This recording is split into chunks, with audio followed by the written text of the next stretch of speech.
आइए मेरे प्यारे दोस्तों, आइए मेरे प्यारे दोस्तों, हम लोग आगे की तरफ बढ़ते हैं। हमारा सवाल 6 नंबर तक हो गया था। अब तो हम जो कहना चाह रहे थे उस बात को समझिए और समझने का प्रयास कीजिए, ठीक है? आइए हम क्या कहना चाह रहे हैं सुनिए। पहले मेरा कहना है ये कि कितना अच्छी बात है कि नेट वर्किंग कैपिटल हमारा कैसे निकला। हम पहले समझाएंगे फिर करेंगे। 30 लाख भागा 2.5 कीजिए, हो गया ये 12 लाख।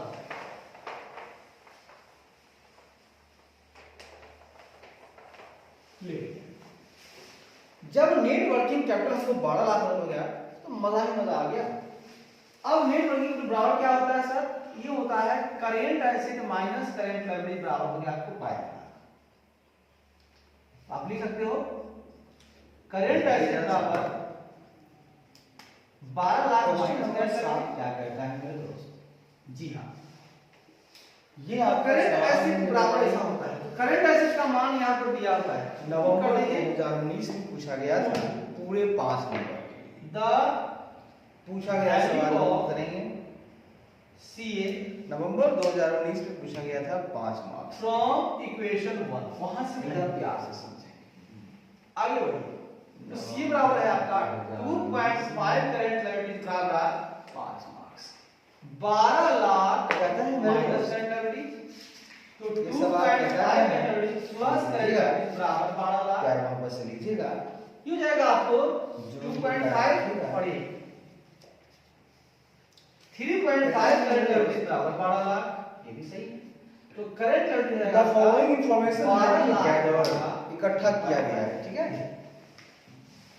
12 लाख भागा फ्रॉम द बुक्स ऑफ 3,40,008 एक हमारे ट्राम लिमिटेड है, उनके बुक से इन सारे जानकारियों को इकट्ठा किया गया है। The equity shares of finish is trading in the stock market at 14 rupees. कहता है दोस्त कि जो इक्विटी शेयर है ना उनकी ट्रेडिंग हो रही है, सही बात है। करंट एसेट बराबर क्या है? उनकी जो व्यापार हो रही है 2.5 current stock market. Equity share कहां बिकता है? स्टॉक मार्केट में, ठीक है?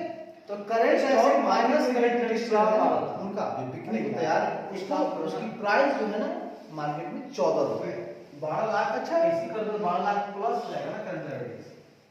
अच्छा, और इक्विटी शेयर कैपिटल की जो फेस वैल्यू हो जाएगा वो है 10 रुपए। देखिए फेस वैल्यू 10 रुपए है, लेकिन तो माइनस हो गया स्टॉक मार्केट से जो उनकी रेट है वो कहां आ गई? 10 का चीज चलो एक मान कितना आगे मत करो। 10% डिफरेंस है 2 लाख का, इक्विटी शेयर कैपिटल का 10 लाख का पुट करो। रिजर्व हो गया आपका 8 लाख का, 3% डिवेंचर हो गया आपका 6 लाख का। प्रॉफिट इक्वेशन टैक्स कैसे होता है? ईबीआईटी दिया हुआ है दोस्तों, अच्छी बात है। 2.5 दिया हुआ है। करेंट इंटरेस्ट माइनस कर दिया हुआ बराबर है 60,000 का। प्रॉफिट 1.5 बराबर है दिया हुआ है 2 लाख का।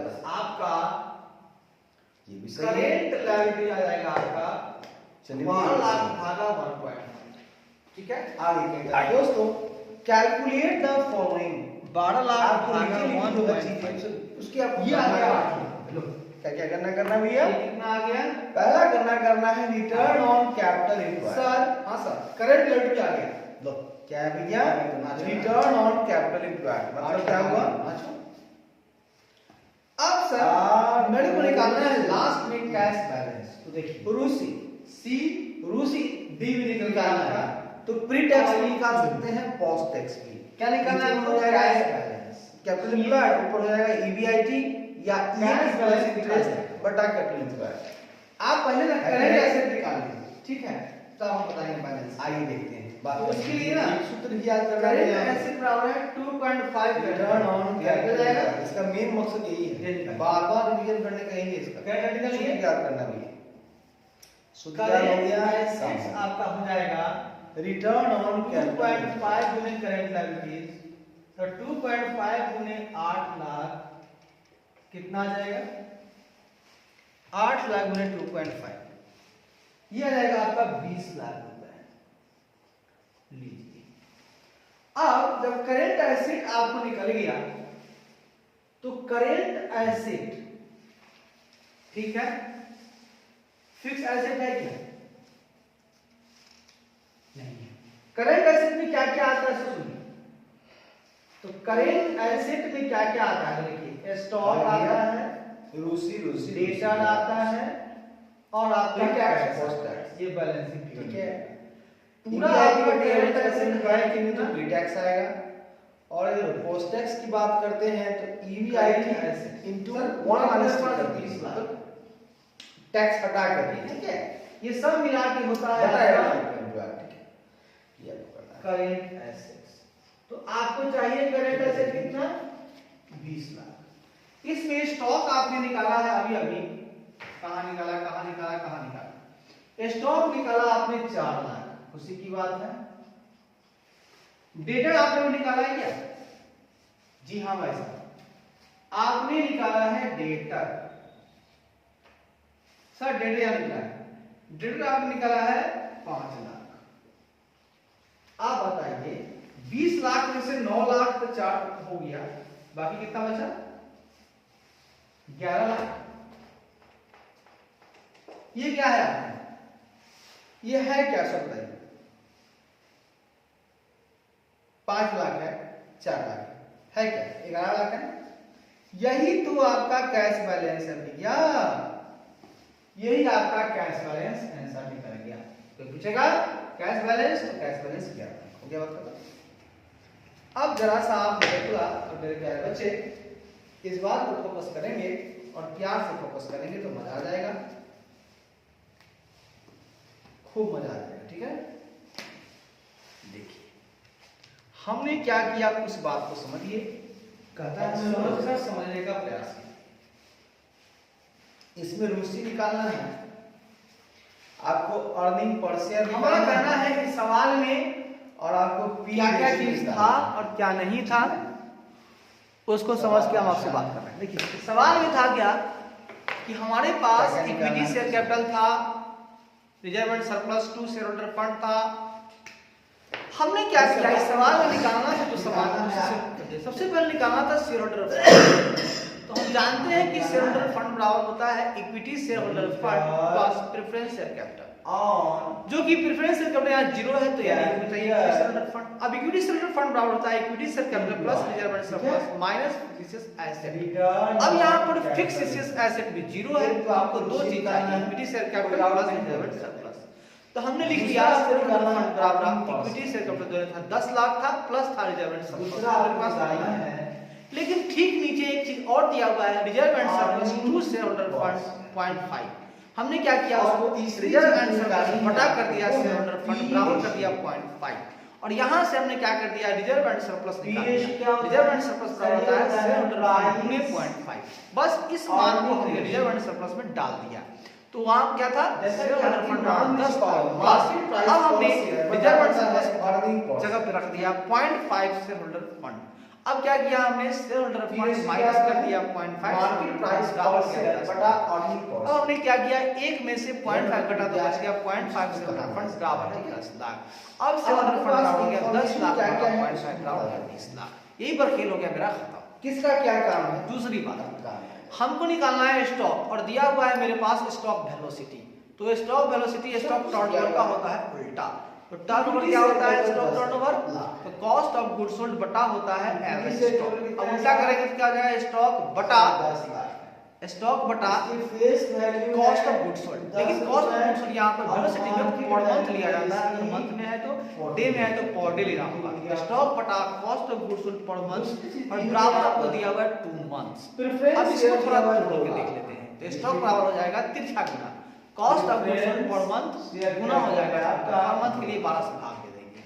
अब चाहिए हमको कॉस्ट ऑफ गुड्स सोल्ड, जिसके लिए मेरे पास सेल चाहिए, उसके पास रिजर्व दिया हुआ है। तो सेल के लिए मेरे पास एक चीज दिया हुआ है नीचे में, और सेल्स बटा शेयर होल्डर फंड बराबर है 8.5।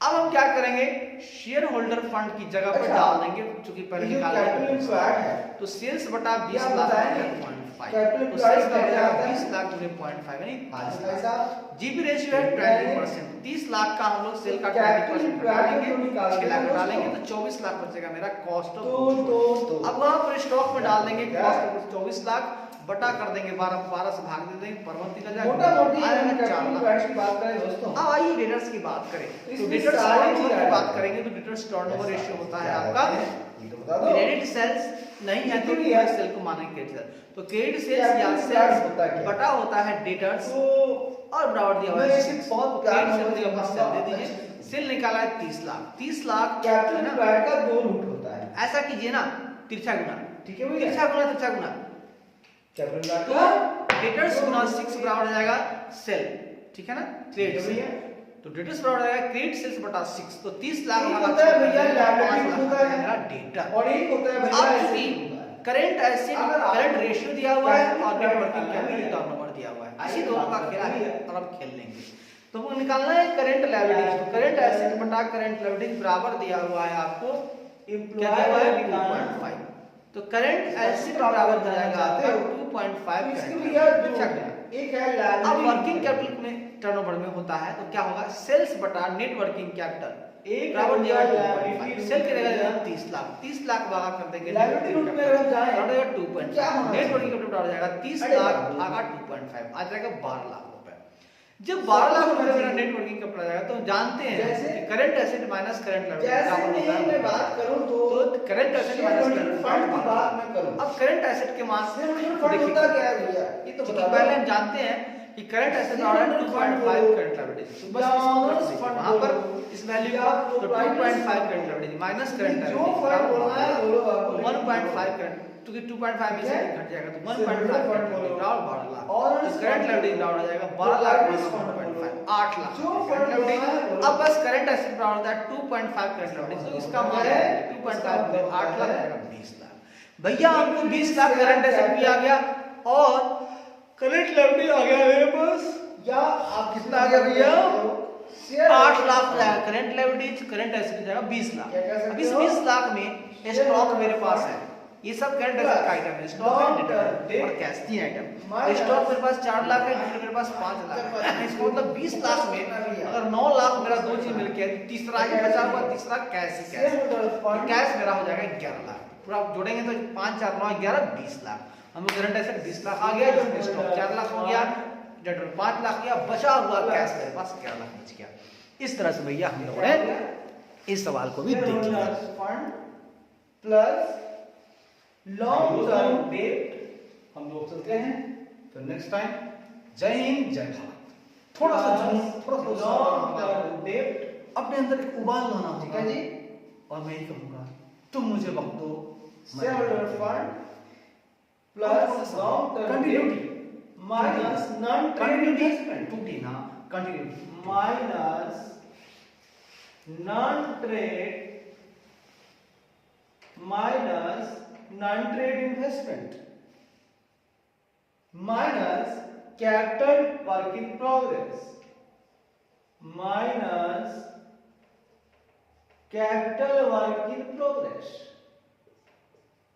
इसको समझ लीजिए कितना चीज हो गया, शेयर होल्डर फंड हो गया प्लस लॉन्ग टर्म डेट हो गया minus non trade investment minus capital WIP. मतलब सर जो इन्वेस्टमेंट ट्रेड में नहीं है घटा कर दो, जो कैपिटल वर्क इन प्रोग्रेस में है उसको घटा दो, या वो कैपिटल यहाँ पे नहीं लेंगे। देखिए कैपिटल एम्प्लॉयमेंट में मुख्य तरह से कैपिटल ले रहे हैं। आप पूछेंगे सर शेयर होल्डर फंड, अरे भैया शेयर होल्डर फंड जो होता है कुछ खास नहीं होता है। अब शेयर होल्डर फंड की हम बात करें, समझ गए, अगर हम शेयर होल्डर फंड की बात करें यहाँ आपका आंसर मिल गया, ठीक है। अब पूछिए सर ये क्या होता है, देखिए शेयर होल्डर्स फंड बराबर होता है इक्विटीज, इसको बोला जाता है ऑनर्स फंड भी और प्रोप्राइटर्स फंड भी। इसको क्या बोला जाता है, ये आपको ऑनर्स फंड भी बोल सकते हैं, या इसको आप प्रोप्राइटर्स फंड भी बोल सकते हैं, जो दिल में आए बोल दीजिए। इसका मतलब क्या होता है सर? इसका मतलब होता है भैया equity share holders fund, equity share holders fund, equity share holders fund plus preference share capital, plus preference share capital. Sir ये तो बात समझ में आ गई।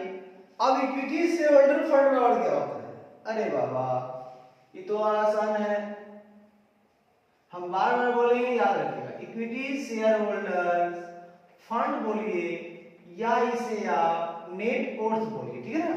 तो इक्विटी शेयर होल्डर फंड या नेट वर्थ बराबर होता है equity share capital plus reserve and surplus.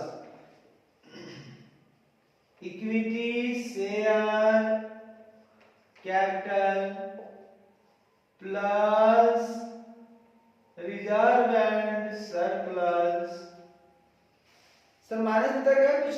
हाँ भैया, फिक्सेस एसेट माइनस करते हैं इसमें, minus fixes asset.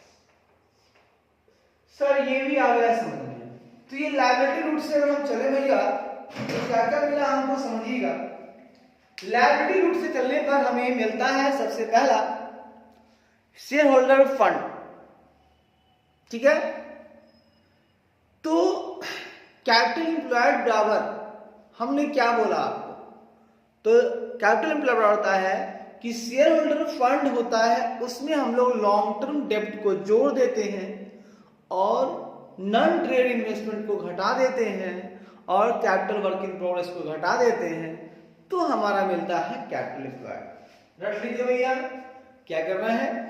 Share holder fund plus long term डेब्ट minus non trade investment minus capital work in progress. क्या होता है?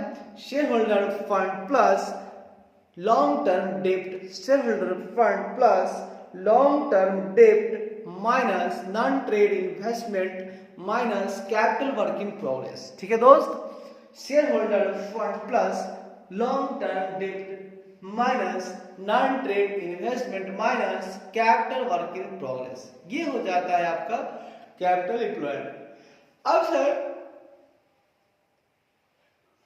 शेयर होल्डर फंड की बात की हमने, तो बताया equity share holder fund plus अगर प्रेफरेंस शेयर कैपिटल करें तो हमें मिलता है शेयर होल्डर फंड बोलिए या ओनर्स फंड बोलिए या प्रोप्राइटर्स फंड बोलिए।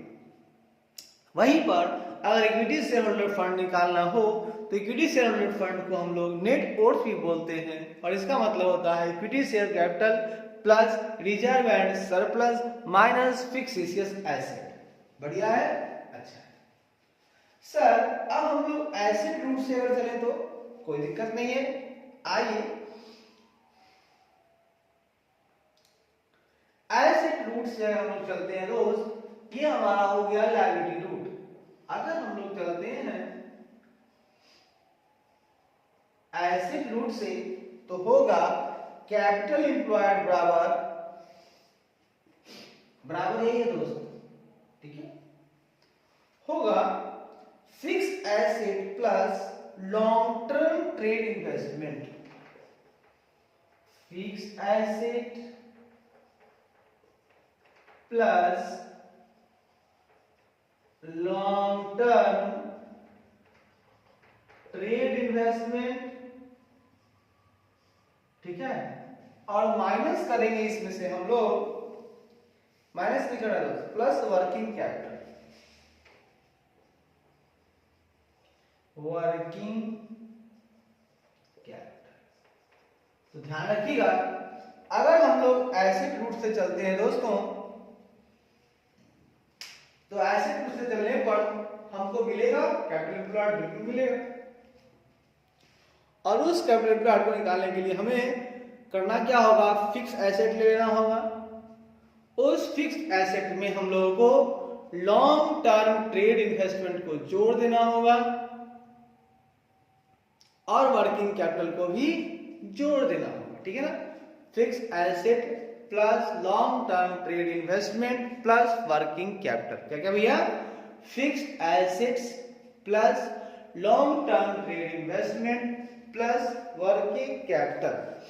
Fixed assets plus long term trade investment plus working capital. ठीक है दोस्त, fixed assets plus long term trade investments plus working capital.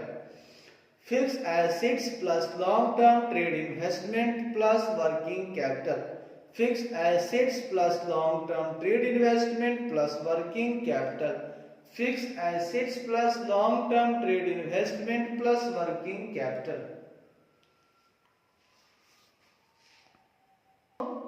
आगे बढ़ते हैं। इस तरह से हम लोगों ने सूत्र पर कमांड कर दिया। अब सवाल उठता है मेरे खुदा कि पहला पॉइंट ध्यान रखना है, यहाँ कहता है निकालने के लिए, हाँ तो ये हो गया 10% डिवेंचर लिखिए, 6 लाख का है आपके पास। अब देखिए क्या क्या है, 10% डिवेंचर है आपके पास, सब मिलके काम आएगा 6 लाख का। ईबीआईटी है 4 लाख, ईबीआईटी है आपके पास 4 लाख का। उसके बाद इंटरेस्ट है 60,000 का, इंटरेस्ट है आपके पास 60,000 का। पीएटी है आपके पास 2,40,000। कितना है? इतना आइटम है और मजा लेना है हमको पूरा पूरा, ठीक है। इसी आइटम से मजा लेना है, आगे ना ले मजा मजा मजा ले ले रे ले ले ले ले ले ले मजा रे मजा मजा मजा ले ले रे ले ले ले ले ले ले मजा रे। निकालना क्या भैया? निकालना है दोस्तों रिटर्न ऑन कैपिटल एम्प्लॉयड। आइए बात करते हैं। पहला चीज निकालना है हमको रिटर्न ऑन कैपिटल एम्प्लॉयड। आइए निकालते हैं।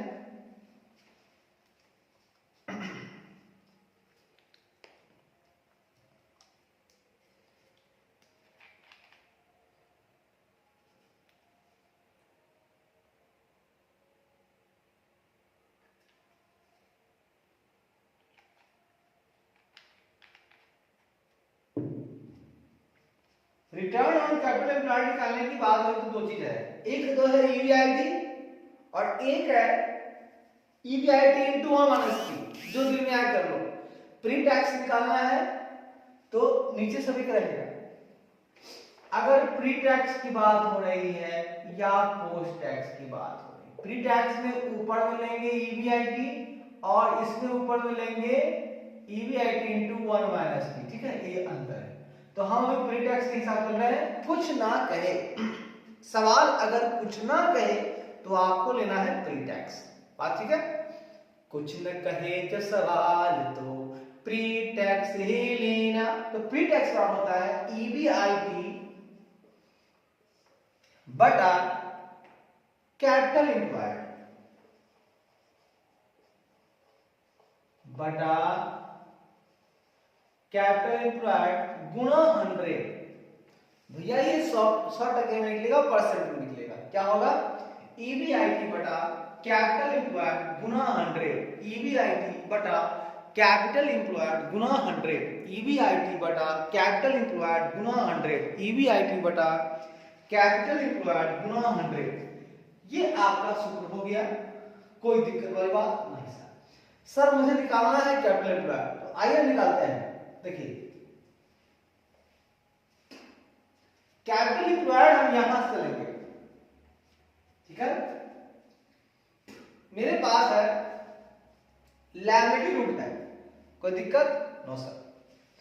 तो आइए हम लोग निकालेंगे इसको, वर्किंग नोट यहां करेंगे। आइए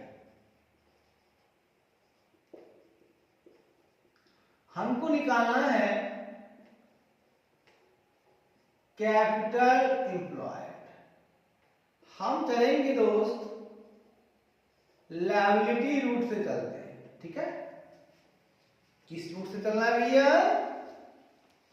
हमें चलना है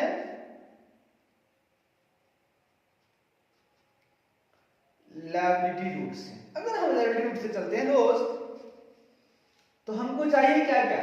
हमको चाहिए शेयर होल्डर फंड तो शेयर होल्डर फंड चाहिए।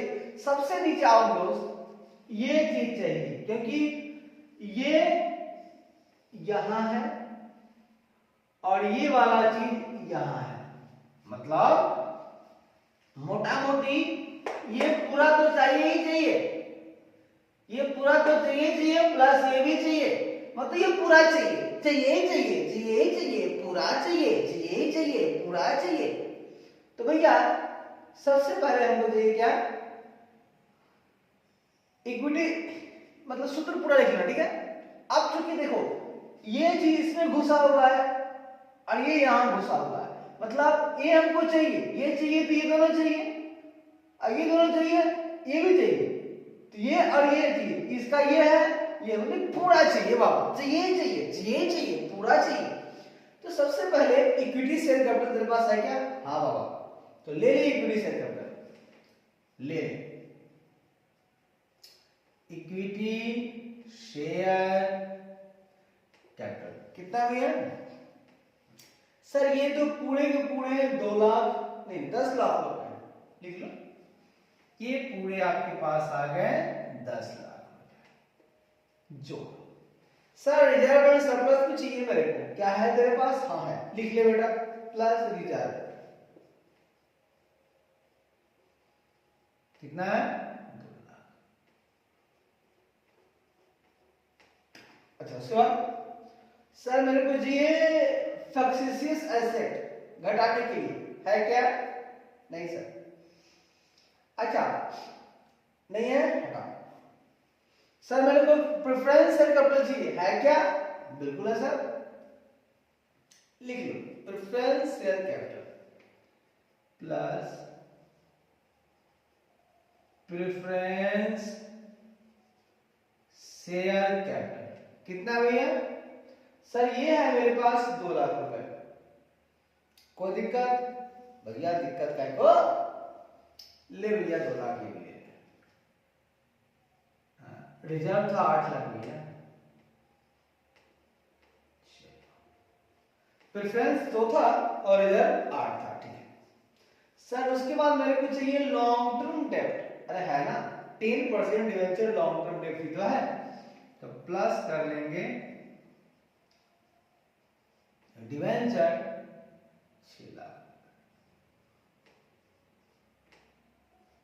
अच्छा ये बताओ भैया नॉन ट्रेडिंग इन्वेस्टमेंट है क्या? नहीं है। कैपिटल डब्ल्यूआईपी है क्या? नहीं है। नहीं है तो हटा, छोड़ो ना, जो है सो ले ले भैया। इक्विटी शेयर कैपिटल ले भैया, रिजर्व ले भैया, प्रेफरेंस शेयर कैपिटल ले भैया और डिवेंचर ले भैया। कितना हो गया भैया? 10 18 तो 20 से 26 लाख हो गए भैया, तो ले ले भैया 26 लाख ले ले। ये तेरा आ गया 26 लाख कैपिटल इम्प्लॉयड। ले ईबीआईटी दिया हुआ है 4 लाख बटा हो जाएगा 26 लाख गुना कर दे 100 से, 5 से 5 कट गया, 400 भागा 26 कर दे भैया, 400 भागा 26 15.38%। कितना भैया? 15.38%।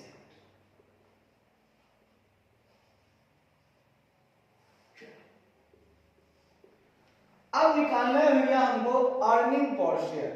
क्या निकालना है भैया? अब निकालना है हमको अर्निंग पर शेयर। सर निकलेगा ना भैया? निकलेगा ना भैया? बिल्कुल लिखेगा भैया।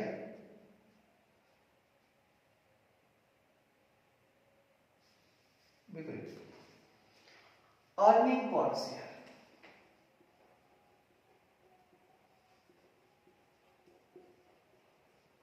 देखिए भैया 5 नंबर हाथ में आएगा अगर आपके पास सूत्र होगा कैपिटल फ्लड का तब, वरना नको बाबा। अर्निंग पर शेयर क्या होता है? ये होता है earning available for equity share, ठीक है ना? क्या होता है? इसको दूसरी भाषा में बोल सकते हैं कि प्रॉफिट आफ्टर टैक्स। उसमें से भी जो प्रेफरेंस डिविडेंड वाले हैं उनका प्रेफरेंस डिविडेंड घटा देने के बाद जो बचेगा उसमें हम अगर नंबर ऑफ शेयर से भाग देते हैं तब मेरा निकल के आता है अर्निंग पर शेयर। मतलब ऐसा अर्निंग जो इक्विटी के लिए अवेलेबल है। भैया प्रेफरेंस वाले तो सबका सब लेके चला जा, तब जाके हम लेंगे तुम्हारा, ठीक है ना। तो अर्निंग पर शेयर हो जाएगा आपका profit after tax minus preference dividend बटा नंबर ऑफ शेयर्स, ठीक है ना। क्या हो जाएगा, profit after tax minus preference dividend बटा number of shares. Profit after tax minus preference dividend बटा नंबर ऑफ शेयर्स।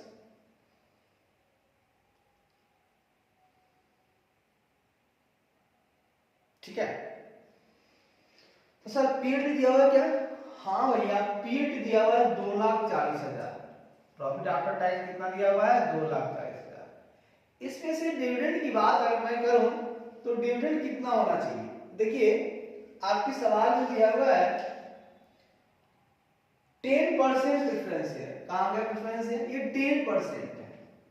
इसका मतलब अगर हम वर्किंग नोट में चलें, वर्किंग नोट कौन ये निकाले हैं हम लोग, तो हम लोग का प्रेफरेंस डिविडेंड जो हो जाएगा वो हो जाएगा आपका 2 लाख का 10%। कितना हो जाएगा? 20,000। तो 20,000 हमारा प्रेफरेंस डिविडेंड हो जाएगा, तो 20,000 हम इसको भी दे देंगे। अरे भैया प्रॉफिट आफ्टर टैक्स बचा हुआ है, अच्छी बात है। तो क्या करोगे, खाता को नहीं, पहले प्रेफरेंस वाले का डिविडेंड दे दो, ठीक है। बट नंबर ऑफ शेयर्स की बात करें तो फेस वैल्यू से ही नंबर ऑफ शेयर्स निकलता है। तो तीसरा में अगर हम बात करें नंबर ऑफ शेयर्स की तो हो जाएगा 10 लाख भागा 10, ये हो जाएगा आपका 1 लाख। कितना जाएगा भैया? 1 लाख। 2,40,000 माइनस 20,000 बटा 1 लाख, यानी 2,20,000 भागा 1 लाख, तो कितना हो जाएगा? 2.2, है ना। 2 रुपये 20 पैसे इसका पर शेयर ईपीएस निकलेगा। अब सी कहता है दोस्तों निकालने के लिए, क्या कहता है भाई साहब?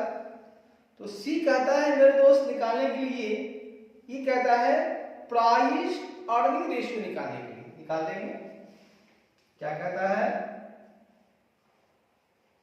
Price earning ratio. इसका सूत्र होता है दोस्तों मार्केट प्राइस पर शेयर बटा earning per share. Market price पर शेयर एमपीएस बटा अर्निंग पर शेयर ईपीएस। तो सुनिएगा, मार्केट प्राइस पर शेयर तो 14 रुपए दिया हुआ है। ध्यान से आप देखेंगे तो ऊपर दिया हुआ है स्टॉक मार्केट में इक्विटी का प्राइस 14 रुपए। तो आप ऊपर लिख देंगे 14 रुपए, ये गिवन है। और ईपीएस अभी आप निकाले हैं 2 रुपए 20 पैसे। निकाल लीजिए 14 भागा 2.2 लगभग 6.36, ये टाइम्स में निकलता है ना। मतलब ये आपका जो अर्निंग पर शेयर हो रहा है ना, वो क्या है? 6 टाइम है। मार्केट प्राइस पर शेयर का क्या है? 6 टाइम। मतलब मार्केट में बहुत ज्यादा उछाल है और आपका अर्निंग जो है कम है, ठीक है। लिखेंगे, ये तो हो गया। अच्छा हो गया तो ठीक है। अब एक आध सवाल और खींचेंगे।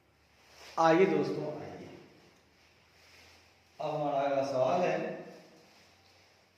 प्यार से बोलेंगे सवाल नंबर 8। कितना सवाल है? सवाल नंबर 8 है।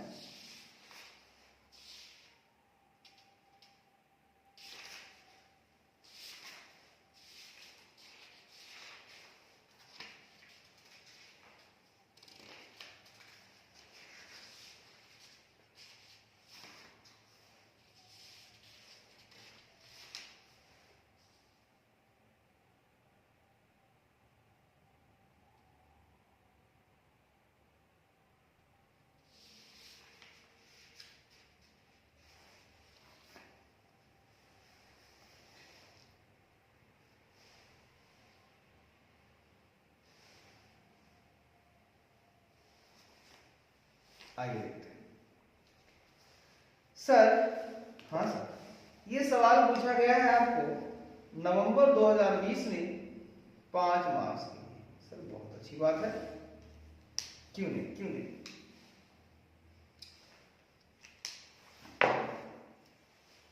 नवंबर 2020, वाह, एकदम पूछा गया सवाल है भैया।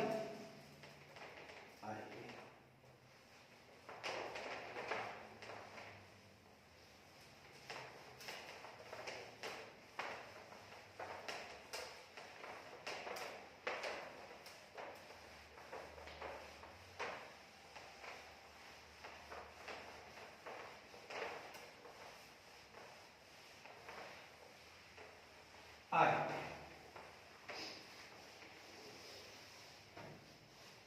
नवंबर 2020 की बात करेंगे और प्यार मोहब्बत से बात करेंगे, ठीक है। लीजिए भैया, लीजिए।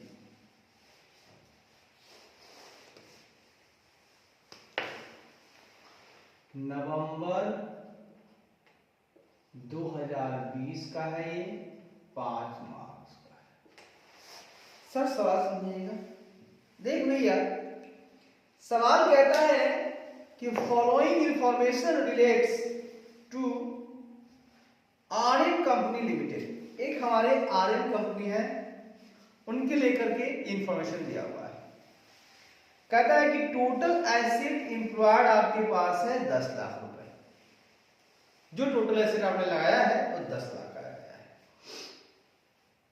डायरेक्ट कॉस्ट आपने 5,50,000 लगाया, डायरेक्ट कॉस्ट,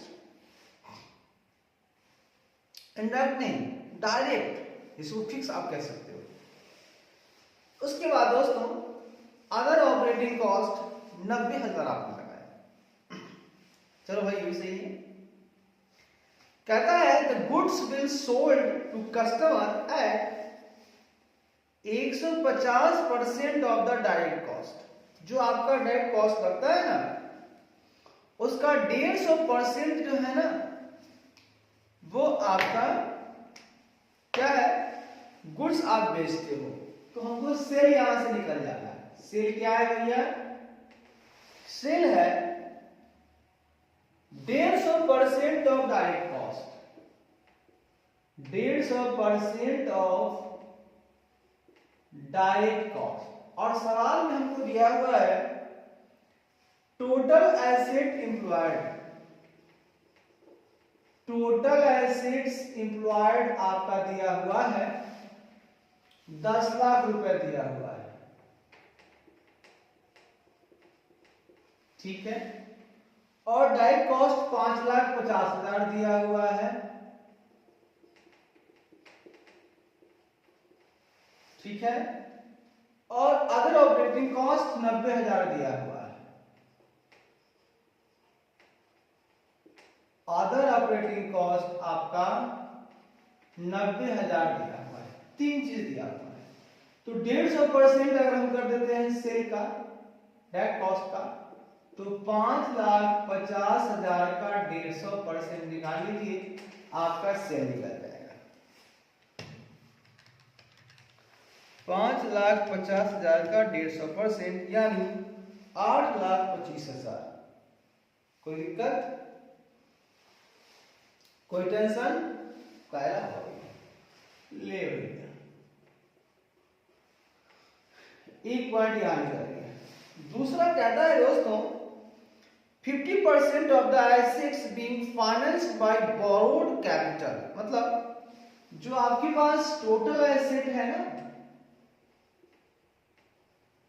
उस टोटल एसेट में 2 पार्ट है, ठीक है। टोटल एसेट आपके पास वैसे तो है 10 लाख का, 50%, 50%। ये आपको कहता है 50% जो है ना फाइनेंस है, फाइनेंस बाय, तो उधार आप कह सकते हो, उधारी पे है, डेब्ट है हमारा। हाँ भैया, तो आप तो जानते हो मेरे खुदा, जो एसेट निकाल लगाते हैं हम लोग 2 तरह का होता है। एक होता है इसमें डेब्ट और एक होता है इक्विटी अपना। तो हमने उधार लिया है 50%, यानी 10 lakhs का 50%, यानी कि 5 लाख मेरा डेप्ट का है, तो बचा हुआ जो 5 लाख है वो मेरा इक्विटी से है। कोई दिक्कत? 5 लाख अगर हमारा डेप्ट से आया तो 5 लाख मेरा इक्विटी से आया, यहाँ कोई सवाल नहीं? No sir. अच्छा, इंटरेस्ट कॉस्ट है 8%, ध्यान रखिएगा। इंटरेस्ट कॉस्ट कितना है? 8%, मतलब ये आपका 8% डेप्ट है, मतलब 5 लाख रुपए ले रहे हैं, इंटरेस्ट आपको 8% आपको देना पड़ा। कोई दिक्कत? तो इंटरेस्ट निकालें यहां से, इंटरेस्ट का अमाउंट कितना हो जाएगा? 5 लाख का 8% निकालते हैं तो 8 पंचे 40,000। कोई दिक्कत? टैक्स का रेट आपको 30% है, एज्यूम करना है। टैक्स का रेट कितना है सर? 30% है। अच्छा, आपको निकालना क्या है? पहला नेट प्रॉफिट मार्जिन निकालना है, रिटर्न ऑन एसेट निकालना है, बहुत कुछ निकालना है बाबू। एसेट टर्नओवर निकालना है, रिटर्न ऑन ओनर्स इक्विटी निकालना है। अब इतने सारे सवाल है निकालने को कि देखते के साथ दिमाग हो गया घच पच। कोई दिक्कत नहीं, आप एक काम करो ना, सबसे पहले निकालना है नेट प्रॉफिट। तो नेट प्रॉफिट तक पहुंचना है ना, तो आप इसका निकाल लो, नेट प्रॉफिट का एक स्टेटमेंट निकाल लो। तो निकालो कैसे? The net profit is calculated as follows. The net profit is calculated as follows. ऐसे निकालना है नेट प्रॉफिट। आइए भैया निकाल लेते हैं अपना नेट प्रॉफिट, ठीक है? पार्टिकुलर्स रुपीस,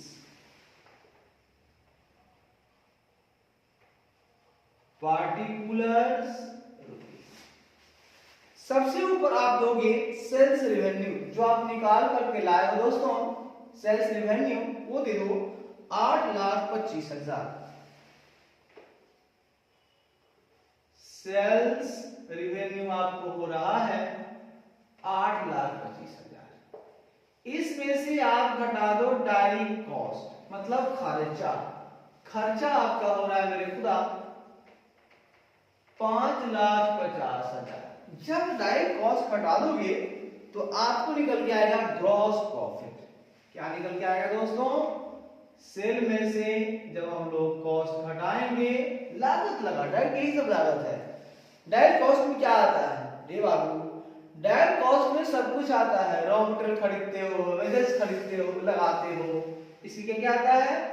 डायरेक्ट मटेरियल आता है, वेजेस आता है और फ्राइट आता है, जो कि एकदम डायरेक्ट खर्चा है। वही सब खर्चा है हमें, उसमें ग्रॉस प्रॉफिट आएगा आपके पास। तो 8,25,000 माइनस 5,50,000, ये हो जाएगा ग्रॉस प्रॉफिट आपका 2,75,000। अब इसमें से खर्च, कुछ और भी खर्चे होंगे, बिल्कुल होंगे। खर्चा है आपका अदर ऑपरेटिंग कॉस्ट 90,000 घटा दीजिए। अदर ऑपरेटिंग कॉस्ट 90,000 ये घटा दीजिएगा, ठीक है?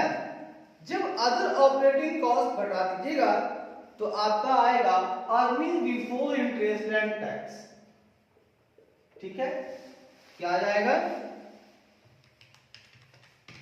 1,85,000 जो आएगा प्रॉफिट, लेकिन earning before interest and tax है, इसमें इंटरेस्ट शामिल है। इसमें से आप इंटरेस्ट घटा दो बाबू, इसमें से आप क्या करोगे? इंटरेस्ट घटा दोगे। पूछोगे कहां से आया? यहां से। भैया हमारे पास जो पैसा लगा रहे हैं उसमें आधा ये है आधा वो है, तो इंटरेस्ट हमारा 40,000 आ गया, इसको घटा देंगे तो आएगा अर्निंग आफ्टर टैक्स, ठीक है? ईवीआईटी के बाद अर्निंग नहीं सॉरी, अभी टैक्स घटाया नहीं गया, इंटरेस्ट घटा दिया तो बच गया, ई खत्म हो गया, ईबीटी बचा। ठीक है, 1,45,000 जो आया ये आपका हो गया अर्निंग बिफोर टैक्स। इसमें से आप टैक्स घटा देंगे एट द रेट ऑफ 30%, यानी 1,45,000 का 30% आप घटा दीजिए इसमें से।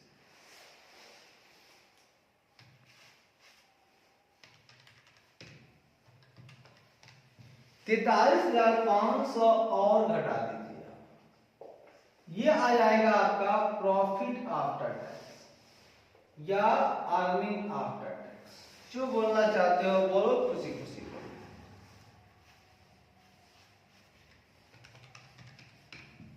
1,01,500। चलिए भैया, ये तो सर आ गया हमारा स्टेटमेंट। अब हमको निकालना है बाबू नेट प्रॉफिट मार्जिन, फटाक से निकाल जाएगा। ये क्या निकालना है? नेट प्रॉफिट मार्जिन, इसको निकालना है तो लिख दीजिए नेट प्रॉफिट बटा सेल्स गुना 100।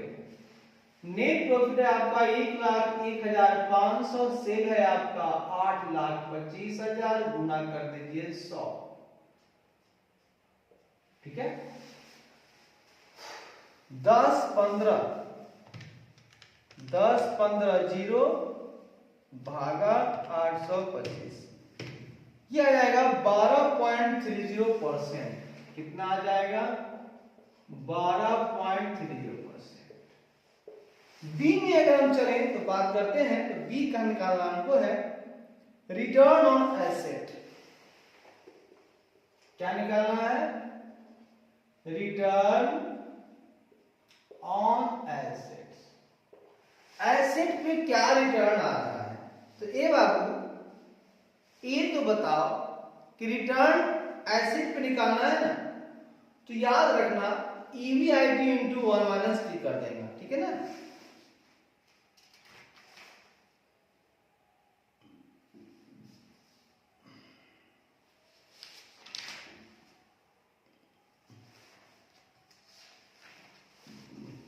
क्या निकालोगे? इसको निकालने के लिए ईबीआईटी आप क्या आएगा, लेकिन 1 माइनस टी जरूर कर देना और बटा एसेट कर देना। ईबीआईटी निकाले हो तुम 1,85,000 इंटू 1 माइनस टी है तुमको 0.3 और बटा एसेट तुम्हारे पास पूरा है 10 लाख रुपए का, तो निकाल दो। 1,85,000 गुने 0.7, 1,29,500 भागा 10 लाख। ठीक है, गुना 100 जरूर करना बाबू। अब निकालो, ये निकल कर जाएगा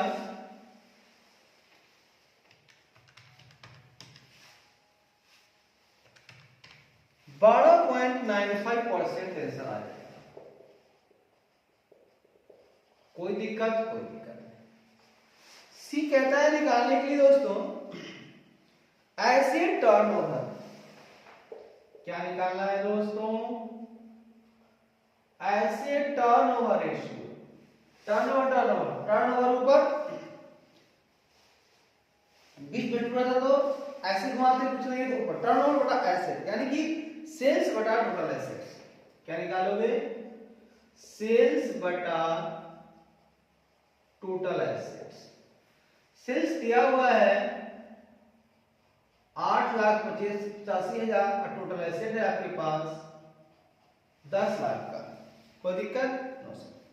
ये कितना टाइम हो गया देख लीजिए, 3 शून्य 3 शून्य 825 यानी 0.825 टाइम्स, 0.825 टाइम्स में आएगा। ठीक है सर, सी तो हो गया।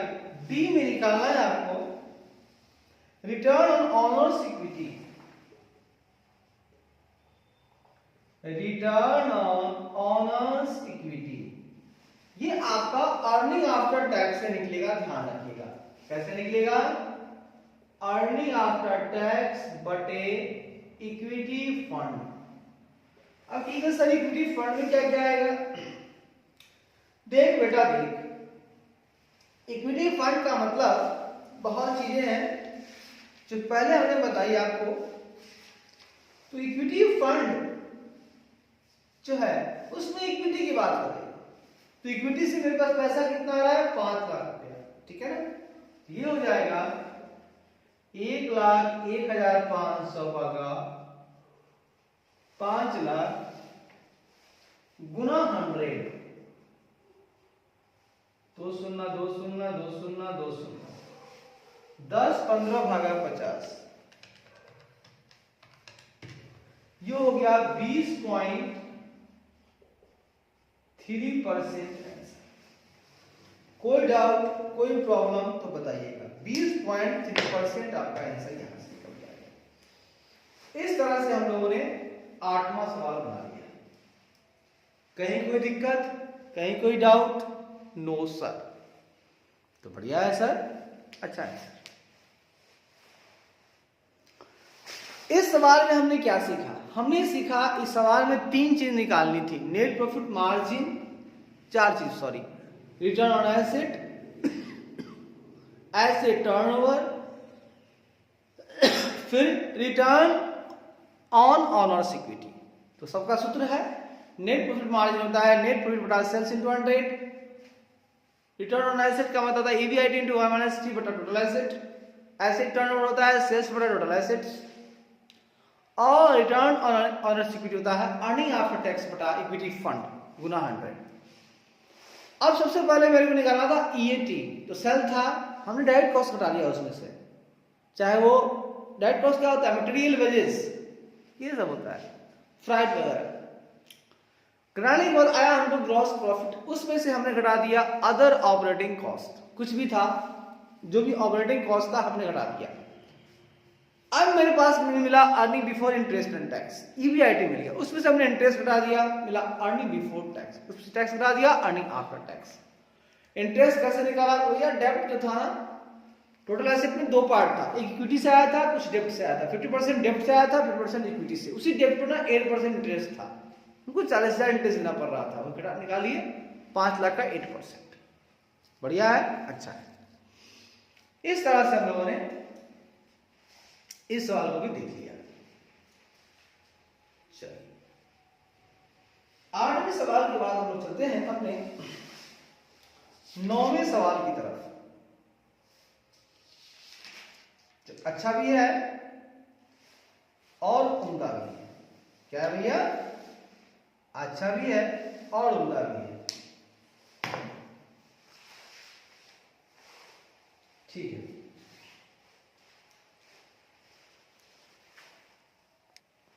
आइए दोस्तों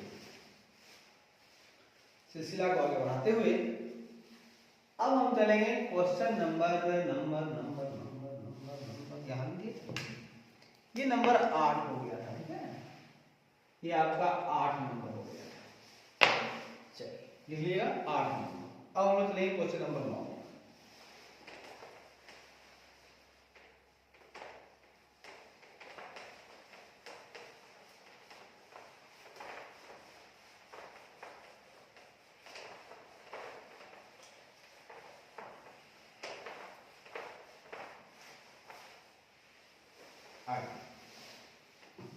हमारा क्वेश्चन नंबर 9 है, वो कब पूछा गया है? मई 2022 में पूछा गया है, 5 मार्क्स के लिए, ठीक है ना। मई 2022 में 5 मार्क्स के लिए पूछा गया है क्वेश्चन नंबर 9, मई 2022 में 5 मार्क्स के लिए, 5 मार्क्स। सवाल क्या है वो सुनिए और समझने का प्रयास कीजिए और देखिए, ठीक है। सवाल है, आपके पास दिया हुआ है इक्विटी शेयर कैपिटल 10 लाख। क्या क्या है सो देखिए, इक्विटी शेयर कैपिटल है 10 लाख, रिजर्व एंड सरप्लस देखिएगा, reserve and surplus to shareholders fund दिया हुआ है, शेयर होल्डर्स फंड्स दिया हुआ है, रेशियो दिया हुआ है 0.5। उसके बाद सेल्स बटा शेयर होल्डर फंड भी दिया हुआ है, सेल्स बटा शेयर होल्डर फंड्स दिया हुआ है आपको 1.5। चलिए भैया ये भी सही है। उसके बाद करंट रेशियो दिया हुआ है 2.5, करंट रेशियो दिया हुआ है 2.5। उसके बाद डेट टर्नओवर रेशियो दिया हुआ है 6, डेटर्स टर्नओवर रेशियो दिया हुआ है 6। स्टॉक वेलोसिटी दिया हुआ है 2 मंथ्स, स्टॉक वेलोसिटी दिया हुआ है 2 मंथ्स। उसके बाद ग्रॉस प्रॉफिट रेशियो दिया हुआ है 20%, जीपी रेशियो दिया हुआ है 20%। उसके बाद नेट वर्किंग कैपिटल टर्नओवर दिया हुआ है 2.5, नेट वर्किंग कैपिटल टर्नओवर दिया हुआ है आपको 2.5। आपको निकालना क्या है? पहला शेयर होल्डर फंड निकालना है, दूसरा स्टॉक निकालना है, तीसरा आपको डेटर्स निकालना है, चौथा आपको करेंट लायबिलिटी निकालना है, पांचवा आपको निकालना है कैश बैलेंस, बचा हुआ होगा कैश बैलेंस। तो बैलेंस शीट निकाली जाएगा, कैश बैलेंस क्या है आइए। मेरे दोस्त इसमें बहुत चीज दिए हुए हैं। सबसे पहली बात करेंगे हम लोग डेटर्स टर्नओवर रेशियो की। क्या आप जानते हैं टर्नओवर, डेटर्स टर्नओवर रेशियो में हम लोग टर्नओवर को यहां पर लेते हैं, या तो आपको क्रेडिट सेल्स मिल जाए तो बहुत अच्छा, अगर नहीं मिलता है तो पूरे सेल को पेट बांध के काम कर लेंगे, और वार्ता में करेंगे हम लोग एवरेज डेटर्स। अगर एवरेज नहीं है तो सिंपल डेटर्स चलेगा, ठीक है, बिल्कुल सही बात है। ये दिया हुआ है 6, तो क्या ना हमारे पास सेल है ना हमारे पास डेटर है, कुछ भी नहीं है, नहीं है। तो एक बात हम करेंगे, मेरे पास दो चीज दिया हुआ है, reserve and surplus to share holder fund है और सेल्स बटा शेयर होल्डर फंड है, ठीक है ना जी, ठीक है। तो ऐसा करते हैं, अच्छा स्टॉक वेलोसिटी तो दिया हुआ है, स्टॉक टर्नओवर का उल्टा होता है स्टॉक वेलोसिटी, याद रखिएगा। स्टॉक टर्नओवर का उल्टा क्या होता है? Stock velocity. तो आप बताइए स्टॉक टर्नओवर में क्या होता है? कॉस्ट ऑफ गुड्स सोल्ड बटा स्टॉक होता है ना, कॉस्ट ऑफ गुड्स सोल्ड बटा स्टॉक होता है ना। तो इसमें हम लोग कर देंगे स्टॉक बटा कॉस्ट ऑफ गुड्स सोल्ड, किस हिसाब से है? पर मंथ है ना, बराबर दिया हुआ है आपको 2 मंथ्स। कोई दिक्कत? अगर सीओजीएस नहीं मिलेगा तो फिर यहीं पर भी हम लोग सेल्स ही ले लेंगे, ठीक है, सेल्स पर। चलिए देखते हैं। सबसे पहली बात जो समझने वाली बात है वो है, सुनिएगा। जैसा कि आप जानते हैं यहां पर इक्विटी शेयर होल्डर फंड बोलिए या शेयर होल्डर फंड, नहीं शेयर होल्डर फंड, हाँ शेयर होल्डर फंड दिया हुआ नहीं है तो निकालेंगे हम, क्या करेंगे? सबसे पहला आपको निकालने के लिए बोल रहा है, क्या निकालने के लिए बोल रहा है? Share holder fund. आइए निकालते हैं। पहला शेयर होल्डर्स फंड। आप तो जानते हैं कि इसमें क्या होता है? Equity share holder fund plus preference share capital होता है ना। तो इक्विटी शेयर होल्डर फंड में शेयर होल्डर फंड क्या होता है? पहले बता चुके हैं आपको। शेयर होल्डर फंड होता है आपका, याद रखिए क्या होता है। शेयर होल्डर फंड आपका होता है equity share holder fund plus preference share capital. क्या होता है? Equity share holders fund plus preference share capital.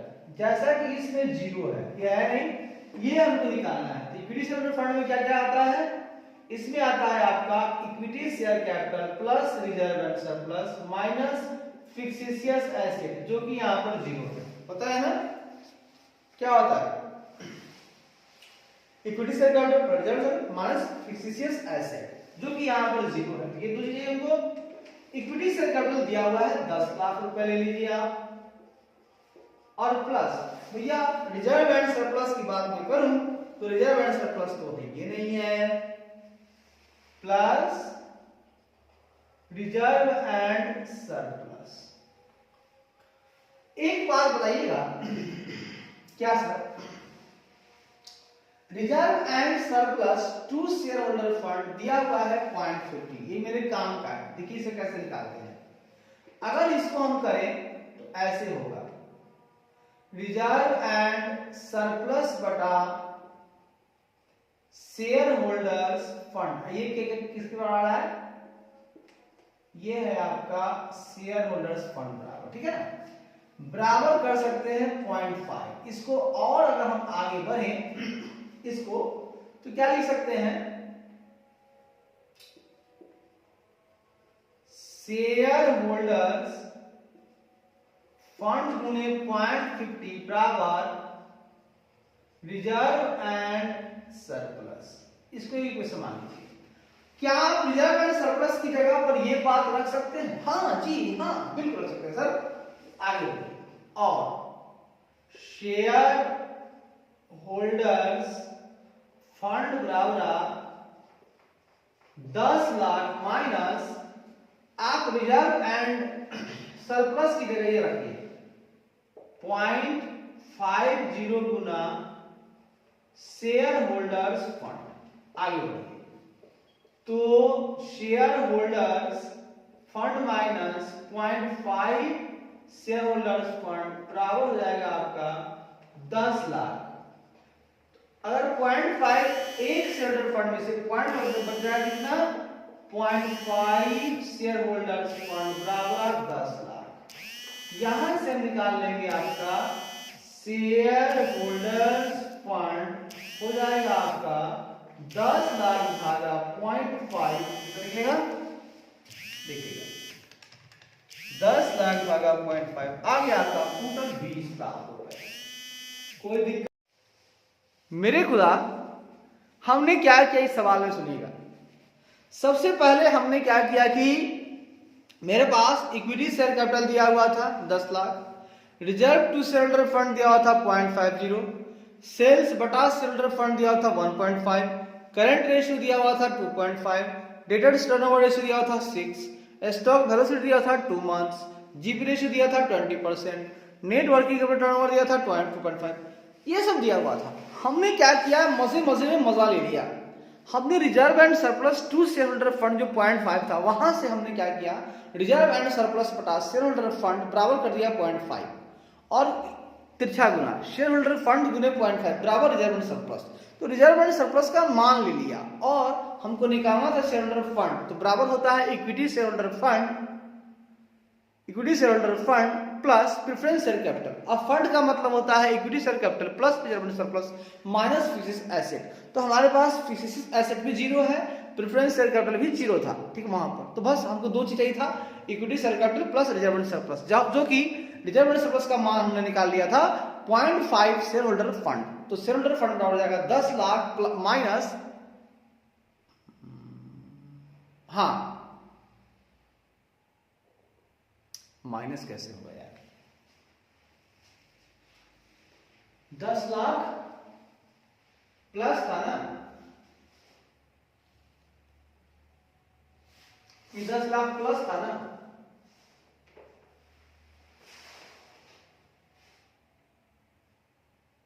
अच्छा अच्छा सॉरी, अच्छा ये प्लस था तो यहां पर माइनस किया, हम दूसरा बनाया सही। वहां पर क्या था, 10 लाख प्लस था ना, तो जब इधर आया है तो माइनस हो गया है, ठीक है ना, बस 20 लाख। उस तरह से हम लोग शेल्टर फंड 20 लाख निकालेंगे। बहुत मजे में निकला और पूरा मजा आया, एकदम क्लियर मजा आया। ठीक है, आइए भैया, ये तो समझ में आ गया भैया। चलिए अब दूसरा हम निकालेंगे, इसमें स्टॉक की बात हो रही है। किसकी बात हो रही है दोस्तों? स्टॉक की बात हो रही है। दूसरा क्या निकालना है मुझको? यहां पर स्टॉक निकालना है। तो बी में आइए, बी में आइए, चलते हैं। बी में आपको निकालना है स्टॉक। तो जैसा कि स्टॉक का फॉर्मूला हम बता दिए आपको, स्टॉक बटा क्या निकाले हैं?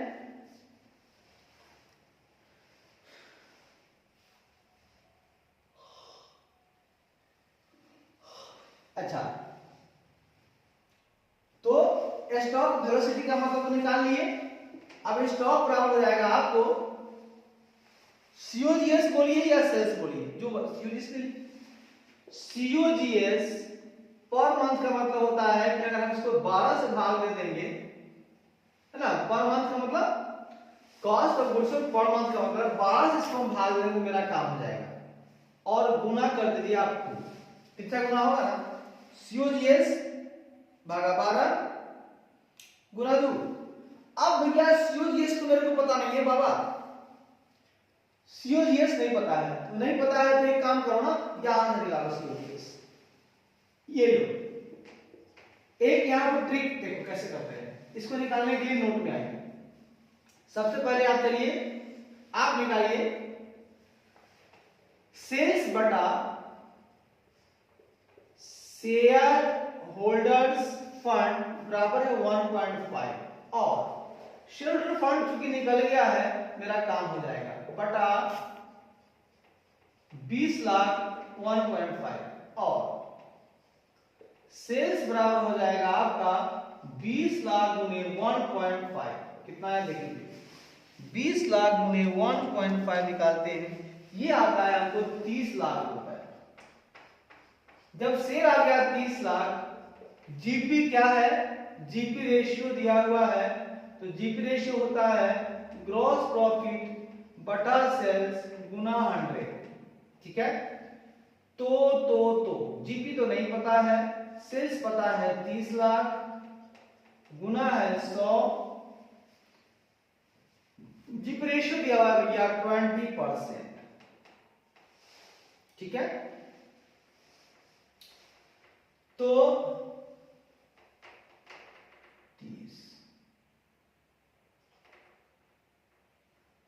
30 लाख हो गया ना। तो यहां पर ग्रॉस प्रॉफिट आ जाएगा आपका कितना गुना कीजिए, 30 लाख का 20%। कितना आता है?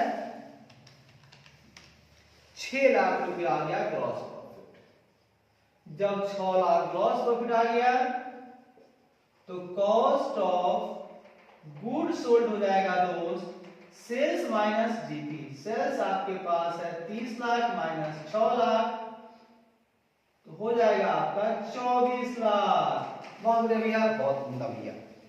इस तरह से हम लोगों ने सेल्स बटा शेल्टर फंड से हमने काम करते हुए आगे बढ़ा, तो सेल भी मिल गया और कॉस्ट ऑफ गुड्स सोल्ड भी निकल गया। अब कॉस्ट ऑफ गुड्स सोल्ड को यहां डाल देंगे हम लोग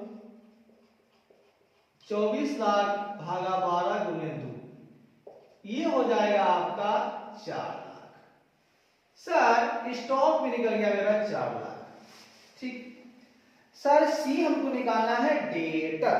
तो भैया डेटर जब निकालना है ना, तो आप ऐसा करो ना बाबा कि जो सेल निकाल रहे हो ना उसको लिख दो सारे सेल, यानी वो नोट में all cells are credit cells, assume all cells are credit cells। अब क्या करोगे, डेटेड टर्नओवर ये रहा, ठीक है ना। अब एक काम करो, यहां से डेटर बराबर आप लिख लो, क्या हो सकता है, डेटर्स गुना 6 बराबर क्रेडिट सेल्स लिख लो, क्रेडिट टर्नओवर है ना, प्रोडक्ट क्रेडिट सेल्स लिख लो।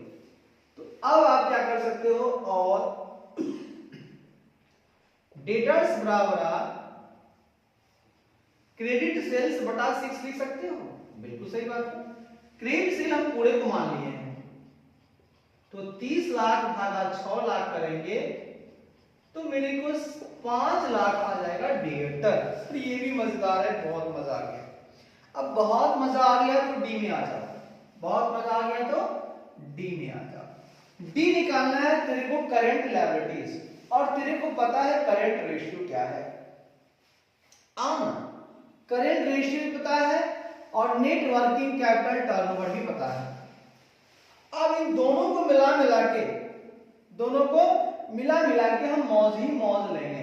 देखना, वर्किंग कैपिटल और करंट रेशियो इन तीनों को मिलाएंगे और मजा लेंगे। सबसे पहले करंट रेशियो होता है करेंट रेशियो बराबर करेंट एसेट बटा करेंट लायबिलिटी बराबर है 2.5। तो आप और करंट रेशियो बराबर लिख सकते हैं 2.5 करंट रेशियो। एक इक्वेशन ये मिल गया। अब यहीं पर हम लोग नेट वर्किंग कैपिटल टर्नओवर की बात करें, net working capital turnover ratio की बात करें तो दिया हुआ है 2.5, भी दिया हुआ है, मतलब दोनों भैया दिया हुआ है 2.5। तो नेट वर्किंग कैपिटल टर्नओवर की बात करें तो टर्नओवर ऊपर कर देंगे सेल्स बटा कर देंगे नेट वर्किंग कैपिटल बराबर 2.5, और सेल्स हमको दिया हुआ है 30 लाख। तो 30 लाख भागा कर देंगे हम लोग नेट वर्किंग कैपिटल बराबर 2.5। क्या हो सकता है यहां पर, नेट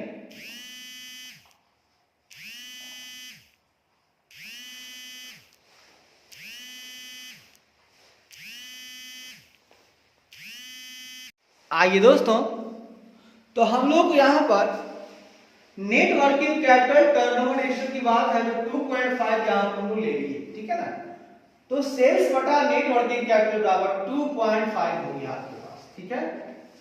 तो सेल्स हो गया आपके पास 30 लाख, और 30 लाख बटा आपने कर दिया, बात समझिएगा, 30 लाख बटा आपने कर दिया, फिर समझाएंगे, पहले हमको लिख दीजिए। तो सेल्स बटा, तो 30 लाख बटा कितना हो गया, तो नेट वर्किंग कैपिटल जाएगा आपका 60 गुना होगा ना, ये हो जाएगा आपका 30 लाख भागा 2.5।